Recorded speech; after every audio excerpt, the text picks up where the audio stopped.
প্রথমে তো টাস্ক ফোর্সকে মুখ্যমন্ত্রীকে ট্যাক্স দিতে হবে। সেই ট্যাক্সটা কি?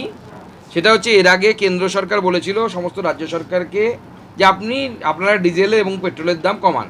কেন্দ্র নিজে কমিয়েছিল এবং রাজ্য সরকারগুলোকে বলেছিল। আমাদের আহ্বানে সাড়া দিয়ে, মাননীয় প্রধানমন্ত্রীর আহ্বানে সাড়া দিয়ে ভারতবর্ষের বহু রাজ্য, বিজেপি শাসিত এবং অবিজেপি শাসিত রাজ্য, তারা লিটার প্রতি পেট্রোল 5 টাকা, ডিজেল 10 টাকা কমিয়েছিলেন দাম।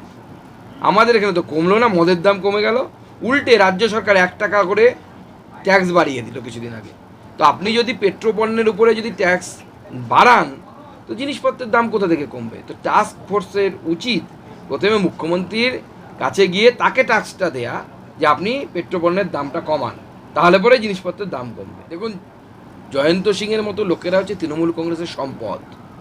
এখন পশ্চিমবঙ্গের গর্ব এরা। ওই জেল থেকে ছাড়া পাক। আমি তো মাননীয় মুখ্যমন্ত্রীকে বলবো